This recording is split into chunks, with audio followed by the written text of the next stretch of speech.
Welcome into the Jazz Notes podcast. Ben Anderson. I'm Chandler Holt. Welcome back. It is the first time we've done this show together in over a month. And a lot has changed with the Utah Jazz. We're not going to recap the entire last month, but I do think it's fair to acknowledge that the Jazz are in a completely different spot today than they were the last time you and I did this show together. Appreciate everybody who stuck with us throughout the holidays, tried to do as many shows as we could and a lot of solo shows. But back together and should be for the foreseeable future. I can't imagine, between now and the draft that we're going to slow down a whole lot, assuming the Jazz are going to have their draft pick, and it looks like that is the direction they're headed. And we can say that now comfortably because the Jazz are on a losing streak. They've lost 4 straight. We'll talk about that. We'll talk about this upcoming 6-game homestand that they begin tonight against the Minnesota Timberwolves, and kind of what it looks like going up to the All-Star break. Little news and notes, not a whole lot here, maybe some All-Star voting. And then, as always, we will answer your mailbag questions to wrap up the show. We can look back a little bit to start off the show. I want to go a couple weeks back when we had previewed the Jazz's schedule throughout the year. We were kind of predicting how many wins they're going to pick up throughout the year. And I pointed out, and you acknowledged this, to start the new year, 9 of 11 games on the road. That was sort of like the turning point we thought for the Jazz, and it has turned out to be that way. 2-8 over 10 of those games, and one of the wins came at home in that little 2-game stop at home. So yeah, went from at the new year 12-21, now at 14-29. Since the last episode of Jazz Notes, though, it was a 1-4 week win over the Cavaliers. That was a shocking one, 123-112. Lost to the Bulls by 2. Back-to-back losses to the Mavs, a 22-point loss and an 18-point loss, and then most recently lost to the Spurs and Victor Wembanyama, 123-110. I think the Jazz were probably comfortable going 1-4 on that road trip. I think that was or 1-3 on the road trip as a 4-game trip, right? Or was it a 5-game trip? 5-game trip. Yes. They were probably comfortable going 1-4 on the trip. And everyone was surprised when they won the first one because it was like, oh man, if you can beat Cleveland, you can beat Chicago and Dallas, maybe not San Antonio again, but how many wins are they going to pick up? And then they didn't win another one. Yes. And the reason they didn't win another one is because Will Hardy basically shifted to an entirely young lineup where outside of last night, where you did see Kevin Love and Yusuf Nurkic back on the court. In fact, they played together against Chicago, Dallas, and Dallas.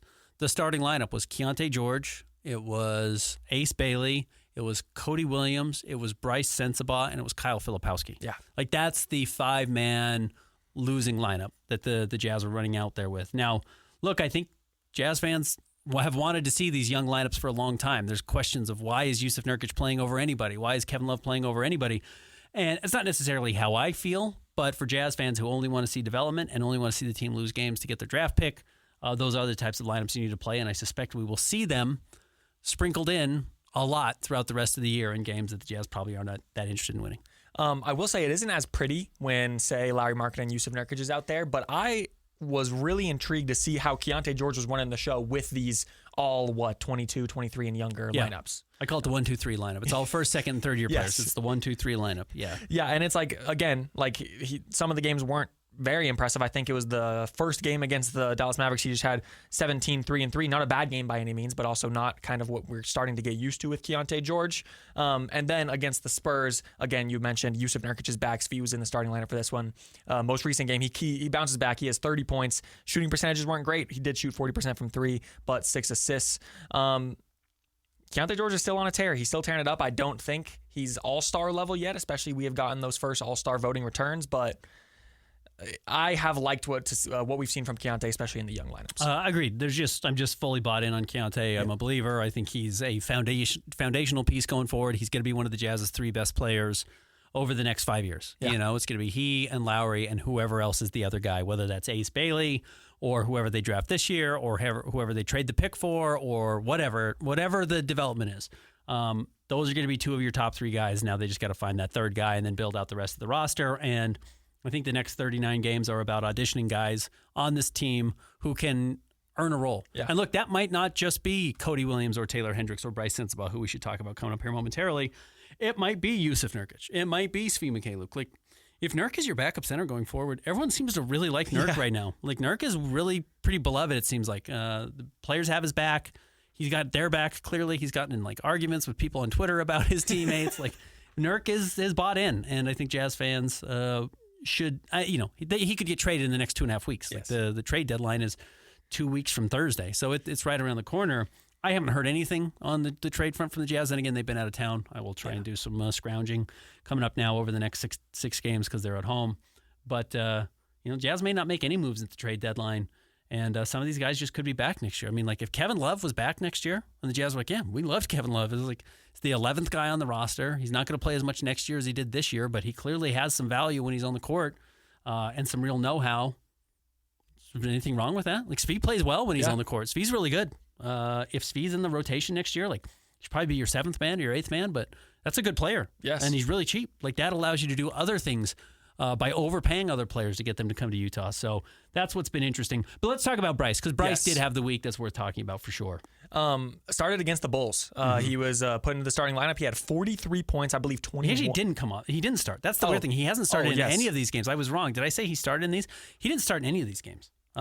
He was coming off the bench in all 3 of these. So again, the starting lineup was Isaiah Collier, Keontae, Cody, Ace, and Kyle Filipowski, excuse me. Yeah, in this Bulls game, though, he had as many minutes as anybody. He has the same amount of minutes as Keontae George. He ends with 43 points. I believe 21 of those points came in the first quarter. He shot 15 for 22 from the floor, 5 for 10 from 3, and then he followed that up, again, like career night, absolutely ridiculous game from Bryce Sensabaugh. He follows that up with 27, so he had 70 points over 2-game stretch in the middle of the week. And then had 25 the game after that. Yeah. So, like, he went on a real tear. And what's notable here is that he was getting 15 shots. Yes. Right? He scored. He got 22 shots against Chicago, 15 against Dallas, and then another 20 against Dallas in the second game. When he gets a lot of chances to shoot the ball, he produces a lot. Yeah. The proof is there that when those opportunities are given to him, he scores. When he has taken 15 or more shots in a game this year, he scored 20 every single time. So it's not like he has bad nights when you call his number.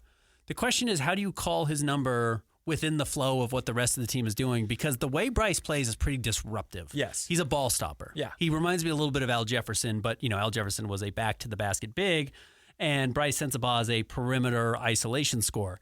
He's extraordinarily gifted, though, as an isolation scorer. Like, that's a real thing. When you were looking at, we've talked about players the Jazz could trade for. Jonathan Kuminga's a name that's been popular for 2 years now. We talked about Benedict Mathurin and kind of what they do. Those guys are also ball stoppers. It's kind of the why they don't fit in with the flow of their teams and why their teams are looking at moving off of them. But they can score 30 when you give them the ball. Like, Jonathan Kuminga scored 30 in a playoff game. Yeah. Benedict Mathurin, I think, has scored 30 in a playoff game in their run last year. At least had some huge games for Indiana when they were hurting. Bryce can absolutely do that. How do you maximize it? Like, how do you figure out how to use it? Because it's clearly not just, we'll make him the 6th man and let him go. Like, he's been the 6th man all year and he's not doing this every night. So how do you develop that? Is it worth developing? And how do you get it to actually help you win basketball games? Because it is worth noting that he did these in 3 games. The Jazz lost 2 of them. They lost badly. Yes. You talked earlier about Keontae George mentioning how he's a part of the future. This week has really made me think about what Bryce's future could be, specifically with the Jazz. And I think, of course, the defense needs to be addressed for him. Like, you are not going to be, and especially Will Hardy has shown, you're not going to get consistent minutes if you're not going to play defense.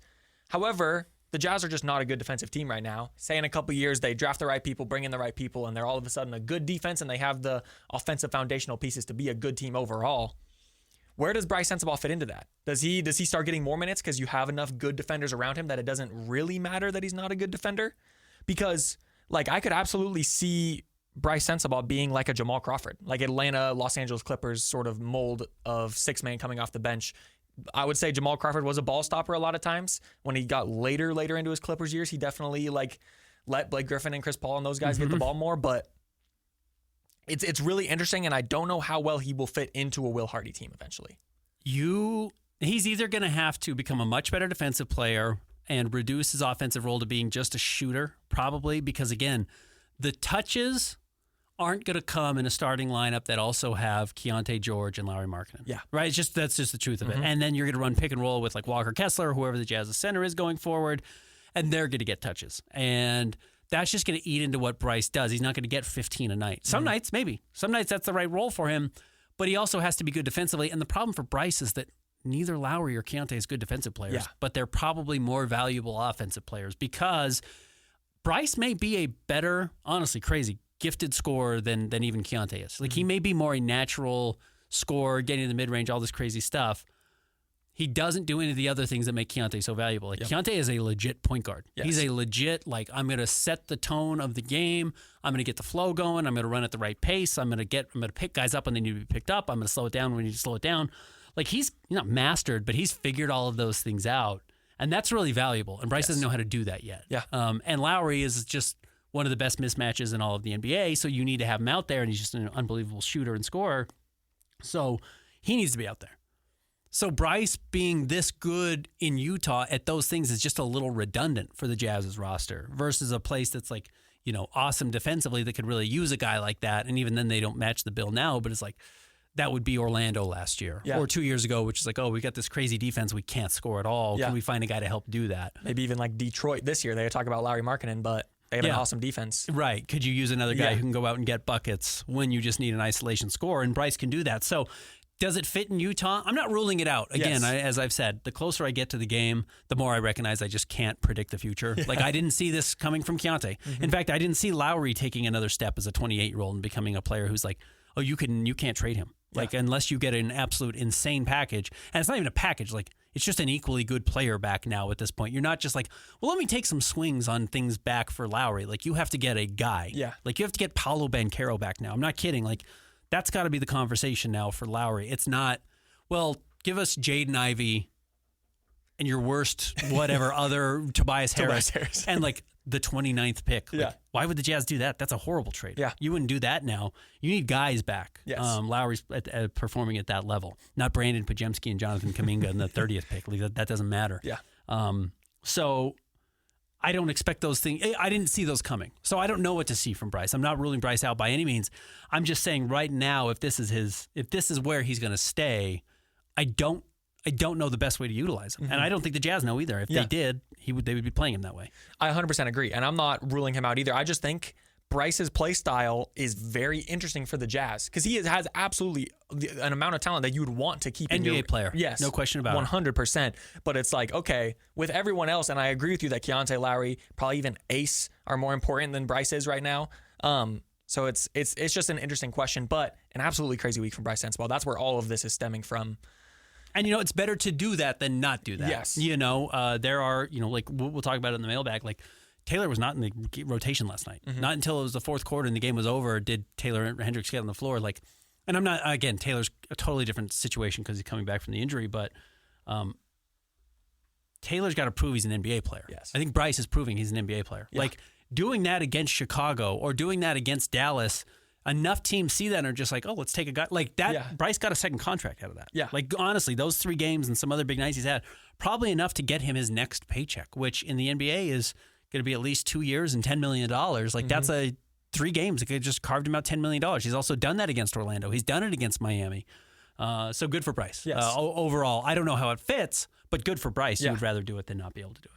Anything else from the last week, or you want to look ahead? No, there's some All-Star voting that came out. The one thing I would keep an eye on is 5 international players are already in the starters for the East and the West.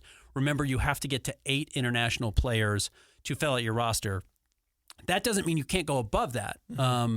You just have to have at least 8. I do think Lowry's best chance to make the All-Star team is to get picked up by the coaches as a reserve and not as one of the European players who's getting, or no, I shouldn't say European, I should say international players who gets brought up. So the 5 that are in are Giannis, Shea, Luka, Wemby, Jokic. Those are the 5 that have already been named All-Stars that are going to fill at least the 8 spots that there will be for international players. I think Jamal Murray is a lock. I think Deni Avdija is a lock. And I think Alperen Şengün's a lock. Now, those guys are problem is they're all in the West. Yeah. And now you've met your quota for 8 international players to fill out the 8-man team because they're doing 2 American teams, 1 international team.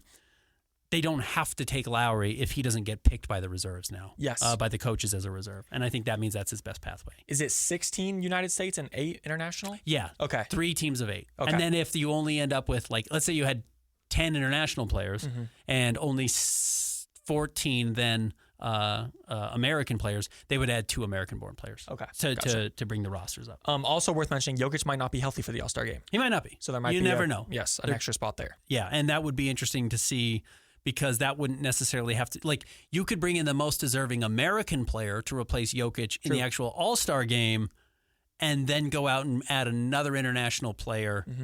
I'm curious how they would do that. Maybe they would just go international player. Yeah. All right. Anyway, worth keeping an eye on. Yes. But those starters were announced yesterday. We can look ahead to the next week for the Jazz. Yes, 3 games until we return next Monday. First up, and by the way, 6-game road trip. 6-game homestand. So all at home on these games. Going to host Minnesota. That game is tonight. Host San Antonio on Thursday, and then host Miami on Saturday. And then they finish the homestand. Let's just go through it out a little bit. Clippers, Warriors, Nets. I bet if the Jazz had their druthers, they would have the Nets like either tonight or tomorrow. Because the truth is, you're probably going to beat the Nets. Now, you would love to lose to the Nets. Yeah. If you lose to the Nets, this is one of those 2-for-1 games, and we'll update where the Jazz are in the standings coming up after this. But you're going to have to break a 4-game losing streak at some point. Like, I don't think the Jazz right now are going to lose 10 games in a row. You look at those last 10 games of the regular season, Jazz are absolutely going to lose 10 in a row, on purpose. They're going to lose 10. They're going to have their win total set, most likely with 10 games left in the season. I don't think they want to do that right now necessarily. So they're going to win one of these games to snap the streak. Now, it's probably not Minnesota on the second night of a back-to-back. It's probably not San Antonio just because San Antonio's good. Miami, very beatable. Clippers are playing well, still beatable in Salt Lake. And that's a nationally televised game. Golden State, beatable in Salt Lake, and Brooklyn's beatable in Salt Lake. We'll see how many of those games the Jazz win.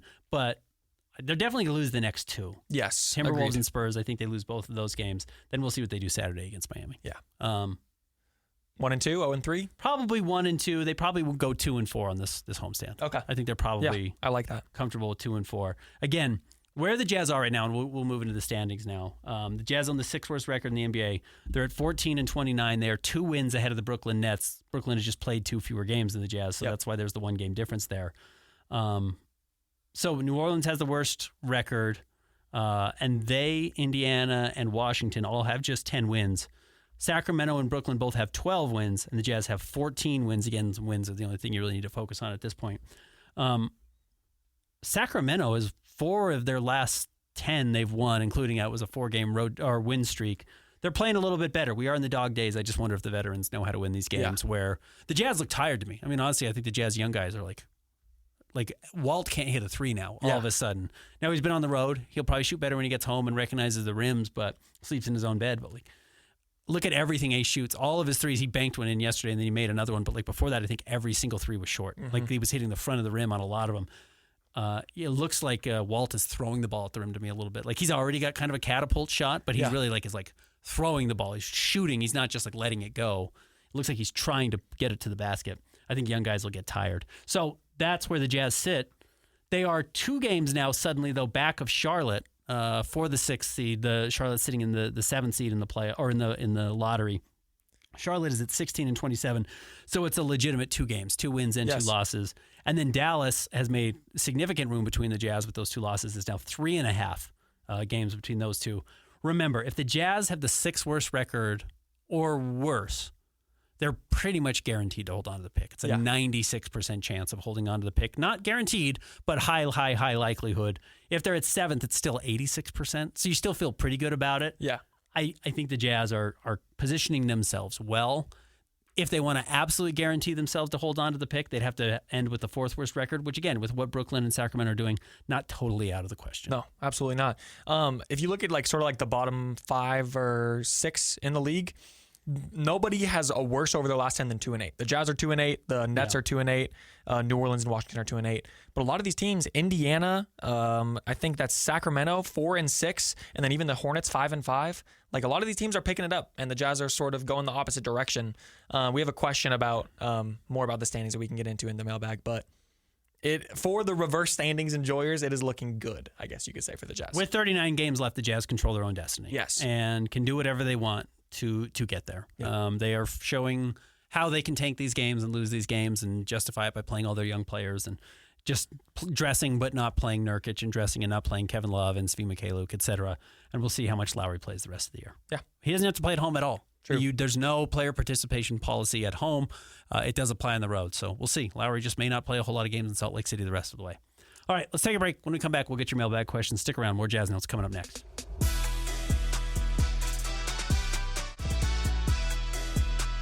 Welcome back to the Jazz Notes podcast. Ben Anderson, Chandler Holt. All right, as always, find us on Twitter at Ben's Hoops and C Holt Sports. Same as Blue Sky. Instagram, But if you want to reach out, every Monday I would send out a prompt. Today's Tuesday. I recognize that.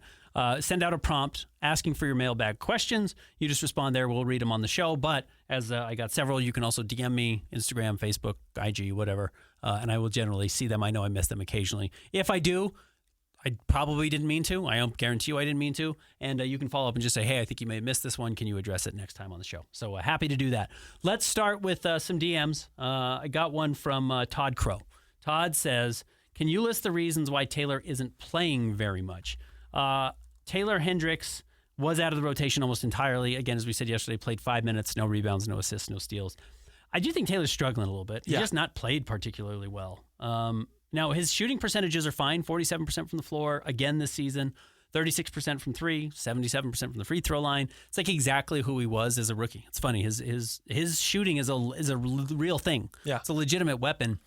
Problem for Taylor right now is that, like, I think you drafted him to be a good defensive player, and he just doesn't seem like he's in the right position a lot. Now, I could be way wrong on that, and there are defensive schemes that are like different, and how you're rotating and helping, and who's helping where, and how far they're supposed to be helping off, and are you supposed to have 2 feet in the paint? Do you want 1 foot in the paint? Where's your guy showing from? Are you disguising help? Like, there's a lot actually that goes into defenses. Yes.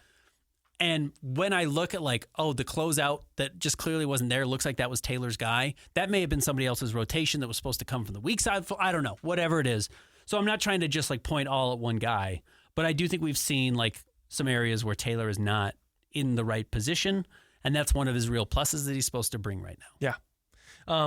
And also, again, I wasn't in the building when Taylor Hendricks was doing his rehab, but like you mentioned, we're in the dog days. Like, the younger guys are starting to, I don't want to say hit the rookie wall, but the length of the season is starting to sort of come to light for them. I don't know how much cardio Taylor Hendricks was able to do during his rehab. He was able to lift weights. He was able to shoot the basketball. You're right, but it's not a shoulder or an elbow injury where you're like, well, at least I can be up and running. Yeah. You got to be really careful on that leg, I'm sure. So I feel like I'm sure that factors into it a little bit as well, but I agree with you. He just, after a year of not playing basketball, again, I'm sure he watched film, but that is not the same as being in there doing it. I think there are a few reasons, but I still have faith in Taylor Hendricks. I still think the mold of player that he is, I think will suit the Jazz if he can just reach that. And again, this is a gap year, if you want to call that, for him. No question about it. This is fully a rehab year. And we said before the season, I'm not backing off this, I'm not judging Taylor Hendricks for anything at all. I'm not judging him for anything in the slightest. He just needs to get out there and play and regain his comfort. And when he does that, I think everything's going to be fine. Quickly, now look, these are all losses. So again, it's not like he's helping the team win. He's played 5 games this year where he's played at least 20 minutes. That's that's it. That's a really low number. Yeah. Now, he's only played in 31 games, I think it is. So, but in the 5 games he's played more than 20 minutes, he's had games of 20 points, 14 points, and 21 points. Now, he also had a game of 4 points, and he had a game of 7 points. But when he is shooting, which I think he's only had 2 games this year where he's attempted 10 shots, and I think that's the most he's attempted all year, he's scored 20 in both games. Yeah. So we just talked about that with Bryce. When Bryce gets 15 points or 15 shot attempts, he scores 20. When Taylor Hendricks gets 10 shot attempts, just 10, he scored 20 in both of those games. Yeah. 20 points on 10 shot attempts is insane. Awesome. Yeah. That's a perfect shooting percentage, right? That's 2 points per shot attempt. That's basically perfect. So good for him. So I'm not backing off Taylor at all. He's young. You already knew he was going to be a long-term developmental plan. Breaking his leg in the middle of that really set him back. But I do still think there's been enough of he's probably going to regain his form that he's fine. Yes, agreed. But he also has a lot of games. Let's look at his just recent games that he's played. He's going 1 shot, 6 shots, 1 shot, 2 shots, 4 shots. There's just not a lot of touches for him right now on this team. So, and I also think I think Cody Williams' emergence has stolen some of the opportunities for Taylor. And I'm sure some of that might be on purpose. The Jazz are still rolling out Cody. Cody's plus minuses generally aren't very good, so it allows you to lose games. But Cody's also doing a lot of good things right now. Yes. I think Cody's doing some things that actually you probably wish Taylor was able to do, which is he's moving the ball well, he's attacking the rim well, he's playing really good defense. I still think Cody's one of the Jazz's better defensive players. It's got to get a lot better. Yeah. It will when he gets a lot stronger, and he's still going to continue to get much bigger and stronger. I think that's going to happen with Cody. But he's doing some things that have probably put him in front of the rotation of Taylor, as has what we've seen from Ace Bailey, who continues to be really good. Just really quick about Cody Williams, because I would feel like that's something we could have talked about in the first half. like the 3-pointer still is not there. And I don't think I think a lot of fans are coming to the term like, okay, he's just not a shooter. Like he's a forward, but that's not something to expect from him. His rookie year, he shot 32% from the floor. He's up to 45% from the floor now. Like, yeah, you have seen a lot of great stuff. And I'm pretty sure we have a question about defense in the over on X, so we can talk more about him then. No, Cody's been, I don't want to say a revelation, but here, I'll go back. I'll just kind of pick. Let me go back to, let's go to the beginning of the new year, just so it's like a square date, January 1st. That's 11 games now. He's shooting 53% from the floor and 36% from three. Like, that's just a legitimate NBA player. Yeah. And he's averaging 9.4 points, 3.3 rebounds, 1.0 assists, half a steal, half a block. That's an NBA player. Yeah. Yeah, that's what an NBA player looks like. And it's not a top 3 player on your rotation. It's probably not a top 5 player on your rotation. But again, what have we said? Like, you got to have a ninth guy on your team. Yeah. Cody averaging 9, 3, and 1, shooting 53% from the floor and 36% from three is what a ninth guy in the NBA looks like. And again, we're talking about a 22-year-old who's probably appeared in 80 games in his career. Yeah. You know, like he's played maybe one full season in the NBA. Like, let him grow. Yeah. See what he actually does. Let his body evolve and develop. Again, Walker had a horrible second season and an awesome third year. Keontae had a horrible second season and an awesome third year. Like, give Cody a little bit of time and see what actually comes of this, because again, it's only 11 games. It's a small sample size, but 9, 3, and 1 on 53% from the floor and 36% from three. And by the way, and I love this, I'm going to ask Will Hardy about this tonight. He doesn't demand shots. Like, we were talking about Bryce. Bryce demands shots. That's how Bryce impacts the game. I would imagine coaches love having a starting lineup with 5 players and only 4 of them does he need to draw up plays for. You know, Cody's not going to be pissed if he ends the game with 2 shots. Yeah. He's like not going to sulk. He's not going to put his head down and walk on the floor. By the way, I'm not saying that's what Bryce is going to do. Yeah. But we know for sure Cody's going to give you the same effort even if he's not getting shots. And I bet coaches love that. The guy who just comes in, does his job. If he scores 12 points, cool. If he scores 4 points, he brings the same approach. I'm gonna ask Will about that tonight. Any more DMs or anything? Yes. Okay. Sorry about that. No, Let me it's okay. go back to, all right, let me try and do it on Instagram here. Cash, what does a player need to do in order, I think this came after last week, it did. What does a player need to do in order to become a rotation player? Not a Keontae George-like jump, but for Flip or Zay to be a solid guy in the rotation next year. I think defense is going to be huge. Defense, yeah. If you can show that you're like a good defensive player, you're going to have such a head start on over everybody else. I think of this young group outside of Keontae George and Ace Bailey. And by the way, Ace does try defensively, so I think that's been part of his big plus. But it's why Cody's playing right now. Yeah. Like, I think Cody tries really hard on defense, and it's like, yeah, you need that guy. And the Jazz are going to be better defensively next year. Again, we'll talk more about defense coming up. But like, you're going to be earning minutes next season on the floor by playing defense. So if you're proving to at least have some trust on that front, I think that's got to help. I will say like the simplest thing, but also probably the biggest thing, you said it, is just effort. Like effort in games, effort in practice, like showing that you care. I think that is the biggest thing. And I'm like, this is not to say that, just to name those 2 guys, Zay and Flip, don't care, but it's like, if you come in every day and you have the same approach and that approach is 100% and you give it all the time, then it's like you're going to, first of all, like your coach is like, Will Hardy's going to care and he's going to see that you do that, but also you're going to improve.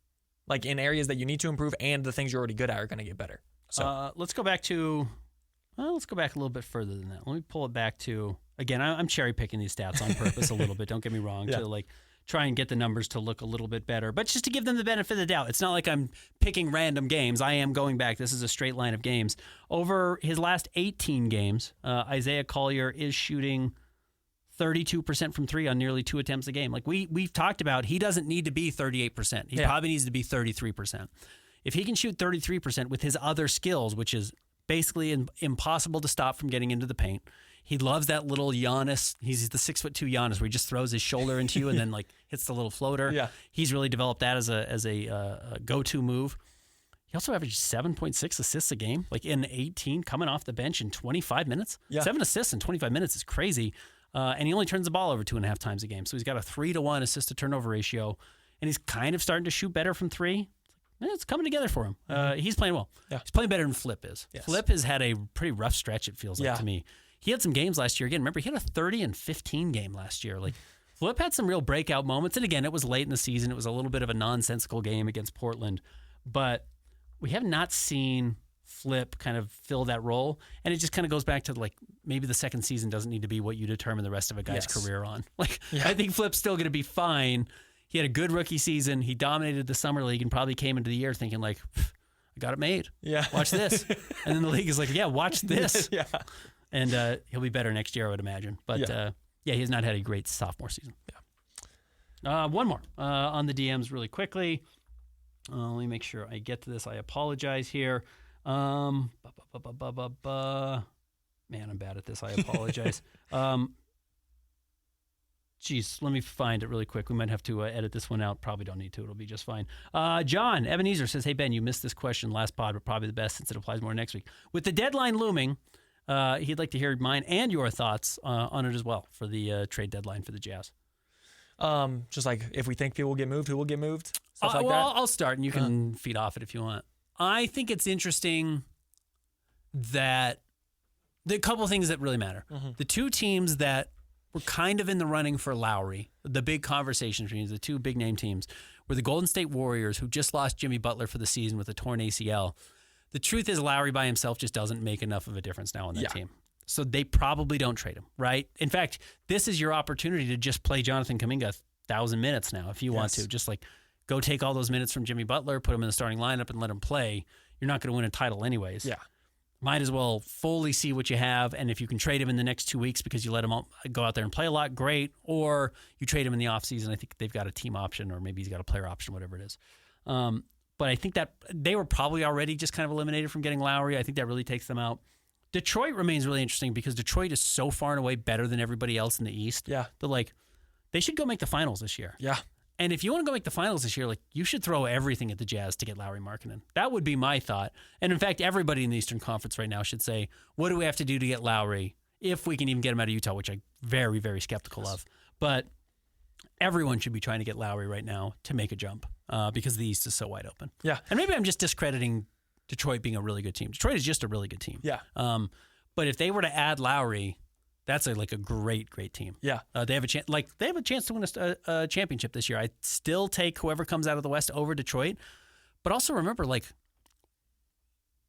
San Antonio has to play OKC, and OKC has to play Denver, and Denver has to play Wemby.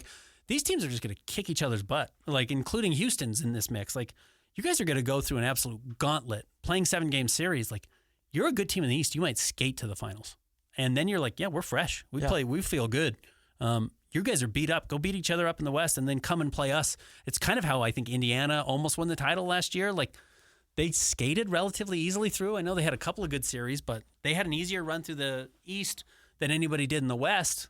And then all of a sudden you get to the finals and you're exhausted and you almost lose in 7 games. I would be trying to replicate that if I were Detroit, and I would just load up on every player I could. I don't think that the Jazz, like you said, are actively trading Lauri Markkanen. But I think Lowry might be at this trade deadline the best player who the team will listen to your offer on. I could listen to that. Yeah, since the East is so wide open, I don't think the Bucks are doing anything with Giannis. Maybe it comes in the offseason, but right. Even though they're not, it's just hard to do in the season, anyways. Yeah. So I agree with you, and I think the Detroit does make a lot of sense. I don't know what that package would look like, but it's since the East is open, if you can go from really good to great, you should take that shot. Other than that, I don't. It's so hard to say because Kevin Love has really thrived in Utah, both on the court and in the locker room. So it's easy for me to say, oh, he's played well. Maybe a team will take a flyer on a veteran like that. But I don't know. I don't expect anything big from the Jazz at the trade deadline. Yeah, the funny thing is I don't know if Kevin Love just is gonna make you win games anyways, and he's clearly fine not playing. Yes. So if you like having him around, just keep him around. Exactly. And maybe you want to have him next year on the team, and maybe the vibes are good enough while he's around to just say hey. I said this on my show today. I think this is true. I think Jazz fans should brace themselves for this. I think these next 39 games might be the most brutal of the entire rebuild. Oh. They're going to be the least authentic. Last year entirely was inauthentic, but Keontae was not good last year. Yeah. So you played him a lot and he just wasn't very good. Cody wasn't good last year. You played him a lot, he just wasn't very good. The Jazz are better today than they were last year. Mm-hmm. And now you have to you're going to have to sit Keontae for 20 games over these last 39. I don't think he can play 39 games in a row here and the Jazz to finish where they want to finish. And again, we'll talk about this because we've got a question coming up. I think there's a real chance that these are the most tanked games. The Jazz have to try the hardest to tank these games over the next 39, I should say, to end up where they want to hold on to this lottery pick. So it might be really difficult. And if it's going to be that difficult, maybe having like the best locker room guy in the NBA and Kevin Love to keep everyone's heads calm. He's been on 15-win teams before, to just kind of break the mood for everybody, just like make everything palatable. Mm-hmm. Maybe you just keep him around for that reason. Yeah. Versus like whatever second round pick you're going to get from the New York Knicks for him. Now, if someone's offering you a pick in the 30s, I think you have to take it. That's a good pick for the Jazz, especially because their pick this year belongs to the San Antonio Spurs. The Jazz don't have an early second this year. If you could get that, you do it. You probably trade Nurk just because he helps you win games and it makes it easier to not play him. But I don't know if you like have to trade anybody this year.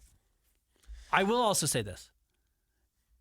We so overvalue young players in the NBA. Like 5 years from now, because remember we did this 2 years ago with Brandon Pajemski and Lauri Markkanen. Yeah. It's like, what are you talking about? Yeah.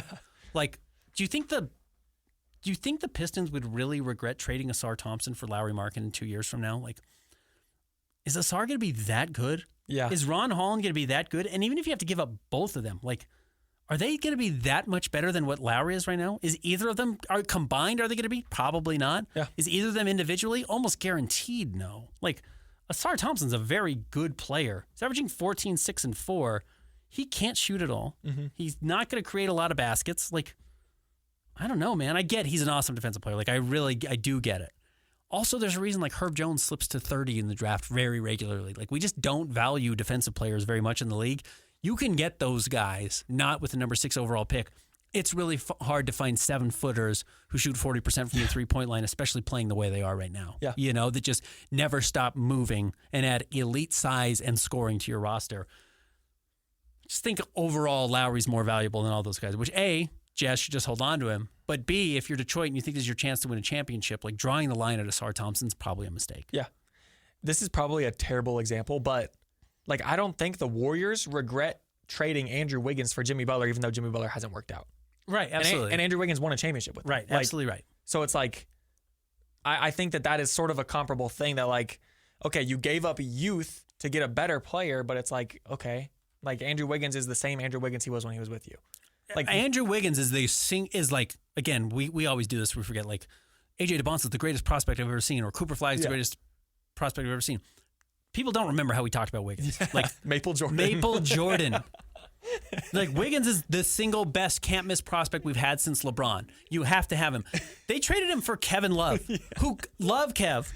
Kev was the third best player on that team. Now he was good. He was an all-star, but he was the third best player on a championship team. That's exactly what Lauri Markkanen should be, right? The third best player on a championship team who fills all the gaps. Like we'll do some rebounding, we'll shoot some threes. Not a great defensive player, but like certainly helps you win games. And they traded Wiggins for him, and they won a championship. Yeah. Like, it was absolutely the right move. No questions asked. A+, brilliant move. They got the number 1 overall pick. In the draft, you have to get the number 1 overall pick in.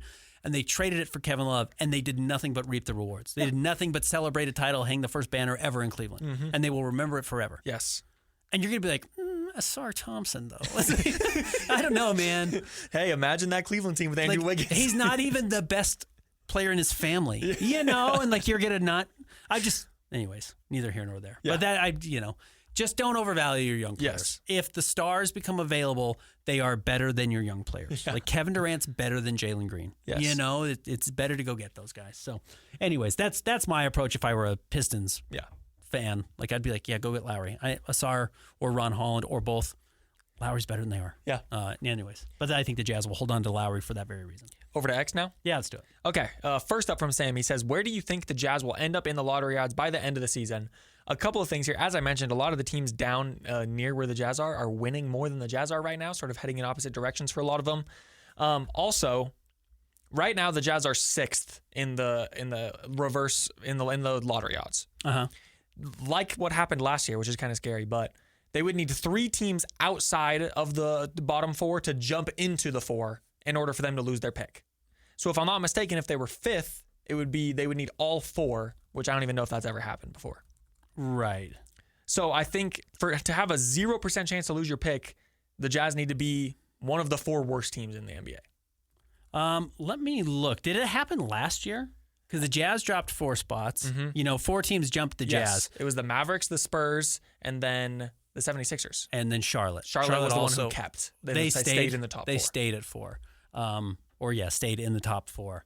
So, yeah, could you fall? Yes, you can fall from 5 to 9, conceivably. Again, the odds are extremely low that would happen. 0.1. Here, I'll pull it up. If you get to 5, your odds, if you have the 5th worst record, your odds of falling to 9 and delivering the pick are 0.6. Yeah. Again, not impossible, but this isn't just one team jumping you or one team jumping up like Dallas having a 1.8% chance. It's 4 teams jumping you.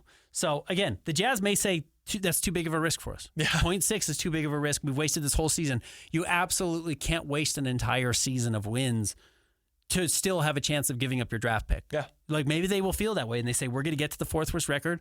We're going to win 7 games the rest of the year and we're going to finish with a record of 21 and whatever that would be, 61. They could say that. They could say that. Yeah. And I would understand why they did. Again, like what you don't want to do is like tell the owner, like, this is the right way to do it, lose these games, and then be like, ooh, we actually gave up the pick to the top team in the West already. Just like carelessly. So I understand the value of just saying like, yeah, we're going to get to 4, hell or high water. We're going to get there. Yeah. I don't think that's what's going to happen. I agree. I think they will probably go into lottery night with the 5th or the 6th worst record. Yes. And just say 96% chance or better that we hold on to it, and a 35% chance you move up into the top 1. And then truthfully, you might as well just get to 5. If you're going to be at 6, see if Sacramento can jump you or Brooklyn can jump you. Or, again, maybe New Orleans still puts it together or Indiana puts it together and makes a run late in the season. It is still only 4 wins separating those teams over the next 40. I don't even want to get into this, but New Orleans is just a I can't believe the Pelicans fire. absolutely can't fix it. I mean, they have the worst record in the NBA right now. Yeah. Right? Yeah.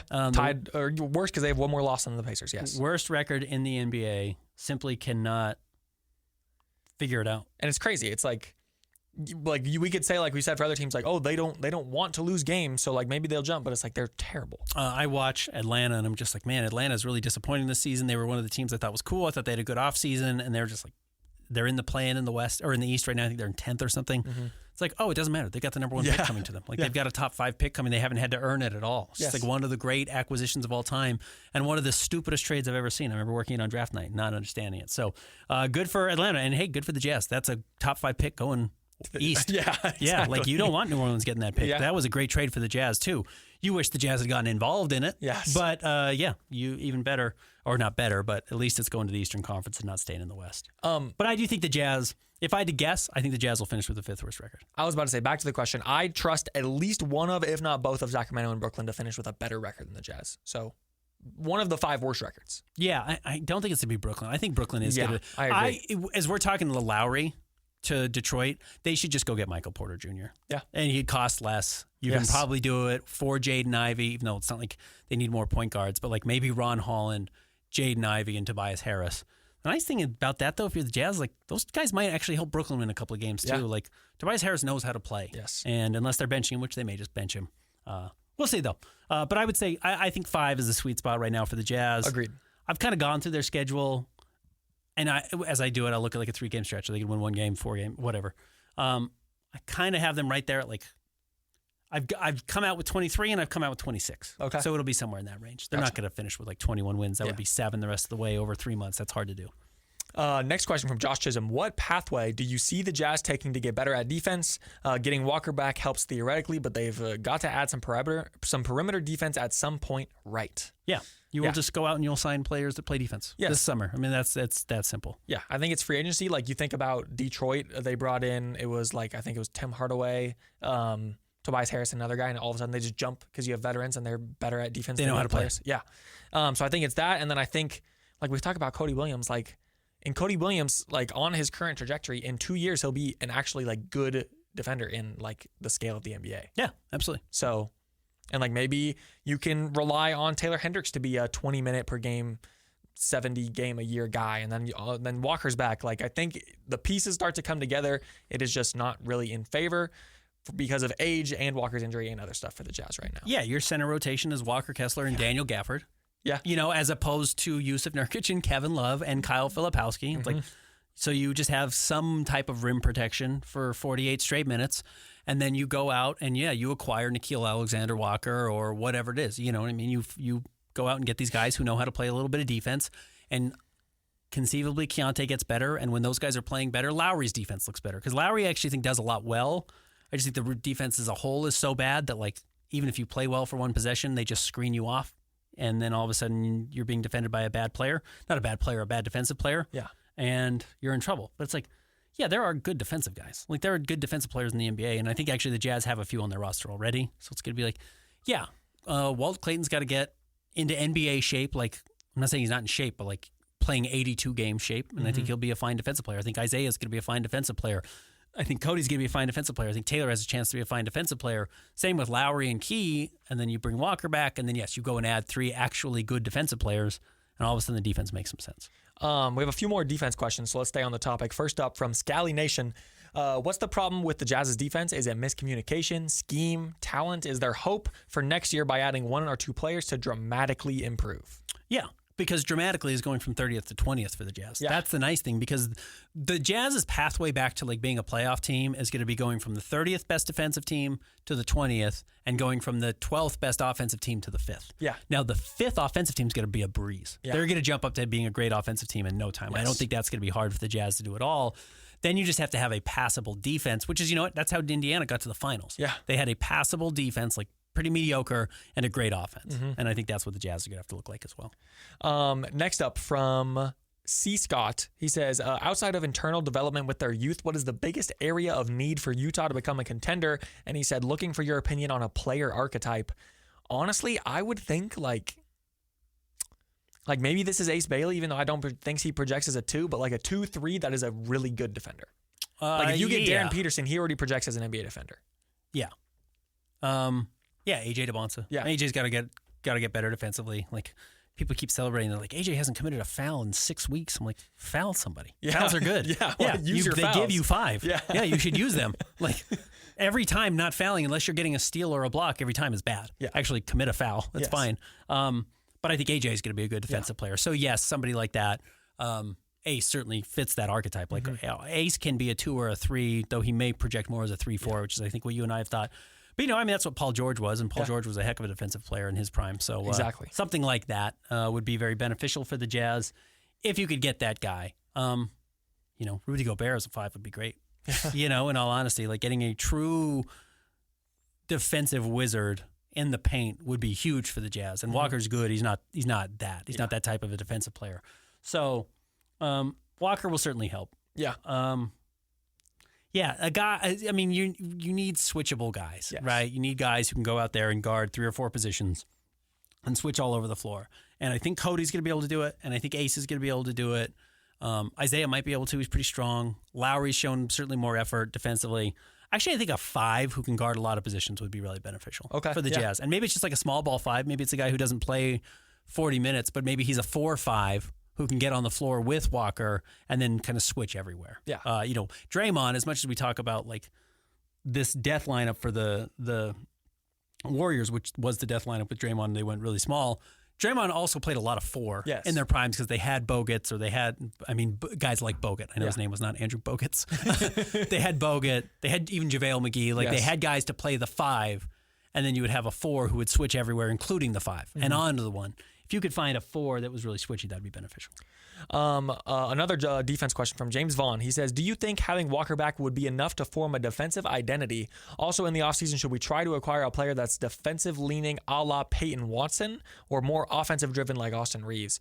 Honestly, I didn't even read this question before I said what I said. Peyton Watson would be, perfect. Peyton Watson would be a dream signing for the Jazz this summer. Yeah. Peyton Watson, and I think he's unrestricted, right? I think he's an unrestricted free agent. Maybe he's not. I think we talked about it a little bit last week on the show. I'd have to go look at it. I think he's unrestricted, though. That would be an absolute dream. Yeah. He is exactly the type of player, because also he's a great offensive player. Suddenly he's averaging 30 points a game. No, what you need is Aaron Gordon, right? You need prime Aaron Gordon coming from Orlando and going to Utah and being recast as not a number 1 guy in Orlando, but a number 3 guy in Denver. Yeah. That's what the Jazz need to find. Who do you find the guy who was miscast as a number 1 somewhere who comes in as your 3rd best player? And I do think having Walker back would help. I don't think it's enough to form an entire defensive identity, because I don't think the Jazz have any defensive identity right now. 0. And I think that defenses do start with your center. Peyton's going to be restricted, by the way. Yes, he'll be a restricted free agent this summer, Peyton Watson. So if you want to go out and throw a bunch of cash at him, Denver doesn't have the money to keep everybody around. You certainly could. But you know what? So is Brooklyn. Yeah. I think Peyton Watson's going to be maybe the top free agent name you see as far as restricted guys go. So I think Walker back will definitely help, but I think you need to add some of these pieces like we're talking about. See development from Cody Williams and Taylor Hendricks, because the defensive identity, it runs deeper than one position. Although Walker coming back will definitely help. Yeah, you got to get backups who can play defense at every position. Yes. Is the truth. Like you got to go out and you got to have at least one person at every position who can play pretty good defense, I think, if you're going to be able to compete. Shout out to Hato. He also basically asked about Jazz active at the deadline, but he does ask, moving on from any young guys, I would be shocked if the Jazz traded a 24 and under guy. If Minnesota really needs a point guard, like if Minnesota came to the Jazz and was like, we got to have Isaiah Collier, like we think Isaiah Collier can come in and start or play, like you'd probably listen. Yeah. And I like Isaiah a lot. I think Isaiah's played really well. The reason he would get a call is because he's played well. Yeah. And they're like, we need exactly that. It's a guy who gets downhill, who can create movement that way. You play him in the pick and roll maybe with Rudy. Maybe there's some help there. Now, he's not a floor spacer. He doesn't shoot the three well. Maybe that's all you need is a point guard who really shoots. But, they don't want to play Rob Dillingham at all. Yeah. My question was, would you trade Rob Dillingham for Isaiah Collier? I honestly don't know. Yeah. Probably not. I was never a big Rob Dillingham fan anyways because he's just so little. But he can really score, and he was a former lottery pick, and Isaiah Collier dropped to 29 for a reason. Maybe you do that. Yeah. They don't want to play. They're playing Bones Highland over Rob Dillingham right now. Maybe you would do that. I don't know. Could you get a second-round pick also on top of it? That's where I'm kind of I guess there's a world where a team needs a point guard. Houston needs a point guard. Yeah. Would Isaiah make sense for them? Maybe. Isaiah would. He's a good player. Would the Jazz want to get rid of him at this point? True. I don't think there's any need to. Yeah. See how good he can get. I think eventually there will be a pick 2 situation between Keontae, Isaiah, and Walt Clayton, but I don't think that's for a while. And I don't think we know who it is yet. Yeah. I think Keontae's one of them. Yeah. But we don't know if it's Walt or... I loved Walt in the draft. What if he's not a great player? Yeah. Then you'd be really bummed if you lost out on Isaiah because Isaiah can start for 25 games a season if Keontae goes down and be really good. So the nice thing is you don't have to make decisions on these guys. Yes. We were talking about Bryce to start the show. You don't have to just choose on Bryce until 2027, next summer, not this summer, next summer. No rush. Yeah. Yeah, cool. Go sign someone to play in front of him and see if he still develops, and then great. That doesn't matter. That is where the Jazz are still pretty well positioned. There's not that many pressing matters on this team right now. Walker, certainly, got to decide on what you're doing with Walker this summer.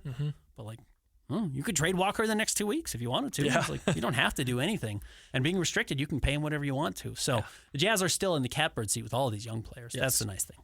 Last question, I believe, from Jesse. He said, I saw Bryce grab the game ball after his career high in Chicago. Do you have any insights on how often guys take a game ball home for first points, career highs? What other milestones have Jazz players kept game balls for?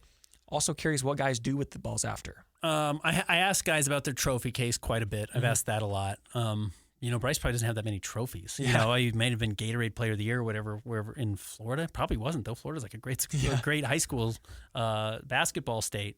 So I'm sure he just has a little trophy case and keeps it with whatever trophies he won in AAU and whatever. I haven't seen a lot of Jazz players taking game balls. Certainly some first points. I've seen that. Yeah. The Jazz will go and get the ball. I'm sure. I know Lowry got one for his first 50-point game. Okay. Is it his only 50-point game, or has he done it twice this year? I think it was just once because I think he had all those 40-point games. Yeah. But he broke 50, and he definitely kept that game ball, if I remember correctly. It is a weird look to keep a game ball after losing. Yeah. To walk off Yeah. Just lost to the Bulls. Yeah. Keeping the game ball. And again, I totally understand. He scored 43. He had a hell of a game. It was good for Bryce. I'm not criticizing it. It's just Yeah, it's funny. It's funny to lose to the Bulls in a game your team is tanking and be like, game ball. Anyways. You do see that. Guys keep shoes. And I talked about this last week too a little bit. The league has so many different patches now on jerseys, NBA debut patch. That patch then goes to the NBA, the first game you ever play. So they can keep it to sell to Topps and then or whoever it is, Fleer, if Fleer still makes basketball cards, and then they chop it up and sell it for thousands and thousands of dollars. So I don't see it a lot, but people hold on to jerseys, and then the jersey swap has just become so big now. That I was going to talk about that, dude. Like, do you think NBA players just have like a bunch of other dudes' jerseys hanging in their house somewhere? So Keontae is the one who I've asked about this. Like, he has a white whale. He's trying to get Russell Westbrook's jersey, and I don't know if he's gotten it yet. He's a huge Russ fan. And he said he was working with Kyle Anderson, who knows Russ well. Might have been even the same draft class. Yeah. I can't remember. No, but UCLA guys. That's their connection, both UCLA guys. But I asked Key, like, what's his best jersey he has? And he has Cade Cunningham. He's like, I'm stoked on it. I'm like, okay. You're older than Cade, right? Like, no, Cade's a little older, I guess. Cade came in a little bit before, but like, you guys are the same age. You guys are peers. Yeah. Like, and you're really good. Yeah. Like, Cade's great. Don't get me wrong. Cade's going to be like top 5 MVP this year. But I always thought that was funny. Yeah. But, last night we saw Ace and Dylan Harper swap jerseys. Yes, which was cool. Yeah, that was really cool. But like I laughed about it. We saw Oscar Tshiebwe and Jonathan Kuminga because they're both from Congo. Like they did a jersey swap in a game that neither of them played in. Yeah. I'm like, you literally could have bought that jersey at the store. It's not a game worn jersey. They didn't get the game. Like, just buy his jersey. So that's what a lot of it is. That's what a lot of the memorabilia is like a jersey swaps now at this point. I'm curious if they just have like a closet full of other dudes' jerseys though, or if they like frame them. I think some of them do get framed. I do think some of them guys just have jerseys hanging out. I think Chris Paul has like a crazy collection. Okay. Who did Key tell me? I think he has a Spurs Chris Paul jersey. Okay. Which is like the worst one. You know what I mean? Like, New Orleans would be the best. Yeah. Clippers would be second best. Maybe his little stint in OKC. Well, that would be cool. I think Suns would be cool. Went to the title. Yeah, they went to the finals. Yeah. That's true. I can't remember what he said. I think he said it was Spurs though. Like, I think he's only been on 3 teams since he saw him. So it must have been that it must have been the Spurs. I wonder. I think I even said to him, I was like, "Oh, that's too bad," or something. You know what I mean? Like, yeah. I wonder if anyone has the 17 games that started this year Clippers Chris Paul jersey. Yeah, that might be the best one. Yeah. The Rasheed Wallace Hawks jersey, the 1 game Hawks jersey, legendary. How do you get that jersey? So, anyways, I think that's. Yeah, they just have. I think some guys frame them. I'm sure like Keontae would frame Russ. Yeah. Is he framing like? I think he has Kobe Buffkins. You know what I mean? Like, are you framing Kobe Buffkins jersey? Like, probably. Chris Paul, Russell Westbrook, Kobe Buffkins. I don't think so. Maybe. Yeah. But I kind of doubt it. Yeah. I kind of doubt it. Oh, all right. I think that's it for mailbag. Okay. Yeah. They came in. They were in the same draft class. I think they grew up together. So like, that's cool. Like, you got your friend's jersey. We have some late entries. Oh, okay. Next from Codon. Hi, Ben. 2 draft questions. Do you think the Jazz would make a move to get another pick in the late first round? No. I agree. Assuming the Jazz get 5th to 8th pick, who will they take? A guard, a big, or a wing? Best player available. Best player available. The 5th pick? 5th to 8th, he said, and he mentioned Fleming's acquaintance or Ament. Man, it's hard. Yeah. Again, I just haven't watched any of these guys, truthfully. Like, Jaden Quinn's just barely got on the floor again for Kentucky. And Kentucky's been horrible this year, but he has made a difference. Yeah. Nate Ament's like not played well at all against good teams. Like, he's kind of had this weird thing. And who was the other one? You mentioned? Quaintance, I think he said. No, he said Quinton's played for Kentucky. Fleming's? Mentioned Ament Fleming's, yeah. Guard. Yeah, like, do the Jazz need another point guard? No. Probably not. Like, that's kind of my thought is there are 2 point guards, like, right in that 5, 6, 7 range that are people like, yeah, that's the guy. Yeah. I don't think the Jazz would go that way. Again, I think if the Jazz get 5, 6, or 7, they're trading it.